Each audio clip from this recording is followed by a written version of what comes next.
A massive DC-10 air tanker laying a carpet of Phos-Chek with military-like precision. Containment of the Alisal Fire is rising, but the firefight is far from over. Live team coverage of the progress on day 5 of the wildfire burning along the Gaviota coast. Good evening. Thanks for joining us. I'm Beth Farnsworth. And I'm CJ Ward. We begin tonight with firefighters making major gains against the Alisal Fire. It's burned just shy of 17,000 acres, and containment jumped overnight to 41%. News Channel reporter John Palminteri joins us live along the Gaviota coast. And John, non-stop attacks today on the flames from the air and the ground. With the decreasing winds, we have had increasing activity in the air, and the firefight from up above has been very effective. And so we went to a few key areas that are still showing smoke, and we took a look at the firefight there today. Now, one of the areas was out there along the Gaviota coastline, and as soon as the planes could fly and the helicopters, they went up this morning. Now, the pink substance you see in the hills is called Phos-Chek, and it's used to get the vegetation a little bit less combustible. The science of fighting the fire involves many aspects, including the weather conditions and what can be done by crews on the ground and the various types of aircraft, both the planes and the pinpoint dropping helicopters that get inside those very tight canyons. We have helicopters still pounding the area. We have a lot of smoke still up behind me, and that's what they're hitting with those water dropping helicopters. They're trying to reinforce that, and they're working with the dozers as well as the fixed wing. We're told the bulldozers are cutting big fire breaks as if there was a crew of 60 on the lines. Those coming through the Gaviota corridor can see the extensive reach of this fire and also the tough terrain up in the hills. That's where there's still fire and it's still to be controlled to declare this fire out, especially up on those rocky hillsides up there. Many canyons are still being assessed for losses. Some structures were destroyed on the violent first hours of this fire on Monday when the flames came roaring down, especially in the Refugio area. And there's so many ranches up there, and they're still going back to assess what burned and at what addresses and what they're going to do to eventually repopulate those ranches with the property owners. Behind me is the Tahiguas landfill, and this column of smoke has been active now all afternoon along with a couple of others around here. But really, that's about all. And if you notice, mostly going up with a little bit of an offshore bend. Reporting live along the Gaviota coast, I'm News Channel reporter John Palminteri. All right, that's so positive to see that plume going straight up, and so impressive to see the strategic positioning of all that. Thank you, John. Well, folks living in the canyons in western Goleta are on alert if the winds change directions. As the crow flies, it wouldn't take much to send embers to Tecolote Canyon and others nearby. News Channel reporter Blake Devine joins us live. And Blake, you found out they have an emergency plan year-round.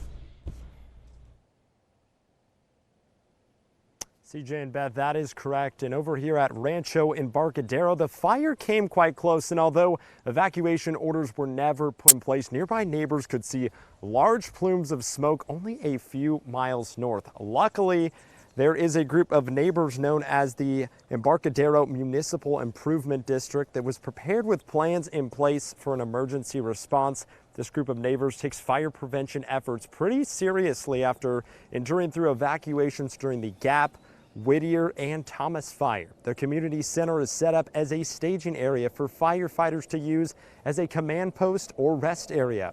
And this time around, the entire neighborhood, which houses around 150 homes, was ready if the wind shifted, pushing the fire towards their homes. When the fire started, the smoke was going by us, and it was pretty clear here.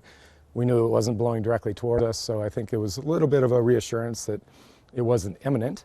Those that felt they needed to prepare started to prepare. Those that didn't are, of course, keeping a close watch on it. Although the Alisal Fire isn't much of a threat to this neighborhood at this moment in time, the group is constantly preparing and putting plans in place for the next inevitable fire. Reporting live in Rancho Embarcadero this evening, I'm News Channel reporter Blake Devine. All right, so critical to be so organized like that year-round. Thanks, Blake. Thanks, Blake. Business owners and drivers thrilled that Highway 101 is back open tonight. And News Channel reporter Patricia Martellotti joins us live from Solvang. And Patricia, that 4-day shutdown really did affect businesses. Well, managers here at the Lansby Hotel in Solvang are relieved traffic is flowing again on Highway 101. Check out this video. You can see the hotel has quite a few customers coming and going. Before Highway 101 reopened, the popular hotel received calls from concerned customers who weren't sure what to do, whether to cancel or not to cancel. Managers were also concerned about several weddings that were booked here this weekend. They say, thankfully, Highway 101 reopened just in time. It was a big relief because there was rumors going around that it wouldn't open until Monday, and that would just have been, it had just been terrible. And we had all kinds of problems. Our rental car place closed. We didn't have a car, but we got an Uber, and the Uber driver said, it's great, 101 is open, and it only took us 40 minutes to get here versus 2 hours. Managers say none of the weddings had to be canceled and everything seems to be running smoothly. For now, live in Solvang, I'm Patricia Martellati. Guys, back to you. I want to get a first check now on the weather with Chief Meteorologist Kelsey Gerkins. Hi, Kels. Hi there, and keeping a really close eye on those current fire conditions today. You probably noticed that warm up out there. It got hot. In fact, firefighters are dealing with a temperature of 81 degrees at this hour and humidity only at 11%. So while the winds have not been very strong today, it has been hot and it has been dry. So still makes for a pretty difficult firefight. As far as the winds right now, they're coming from the south. So from the ocean, kind of pushing the flames up towards that ridge top, just at 8 miles per hour. But I have seen some gusty conditions. The highest one I just saw at 17 miles per hour. So while winds are calm, gusts can come and go. Now, the strong winds today are in Ventura County. They have been seeing those gusts exceed 50 miles per hour throughout the day. That will continue in Ventura County until we get to noon on Saturday. And you'll notice as I put these future winds into play, will be breezy right along the firefight area here. But in Ventura County, they have these gusty conditions. In fact, sustained winds from 20 to 30 miles per hour. And those overnight hours were in the single digits when it comes to that firefight for those wind speeds. So positive news there, not expecting that fire to really explode tonight. But Ventura County, unfortunately, has a red flag warning because of how hot, dry, and windy it is out there today. I'll talk more about that. Plus your very warm weekend coming up in just a couple minutes. For now, back over to you. All right, thanks, Kelsey. Well, do you have a go bag? First responders want to remind residents to be prepared in case of an emergency, a wildfire, or natural disaster. And News Channel reporter Karen Cruz-Orduña has more on what everybody should know. Preparedness is the most important step, especially if you live in fire-prone areas. With that, at the time of the emergency is not the time to try to figure out what to do.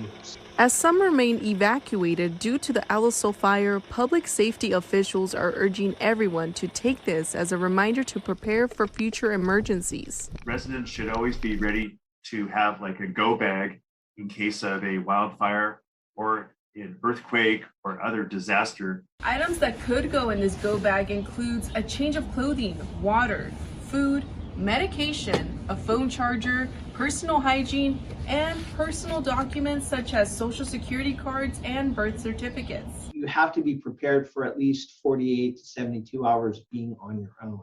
Residents in San Luis Obispo County can sign up for emergency alerts on readyslow.org. In Santa Barbara County, it's readysbc.org. Ready SBC Alerts allows us to send text messages, emails, phone calls, TTY, TDD for those who are deaf or hard of hearing.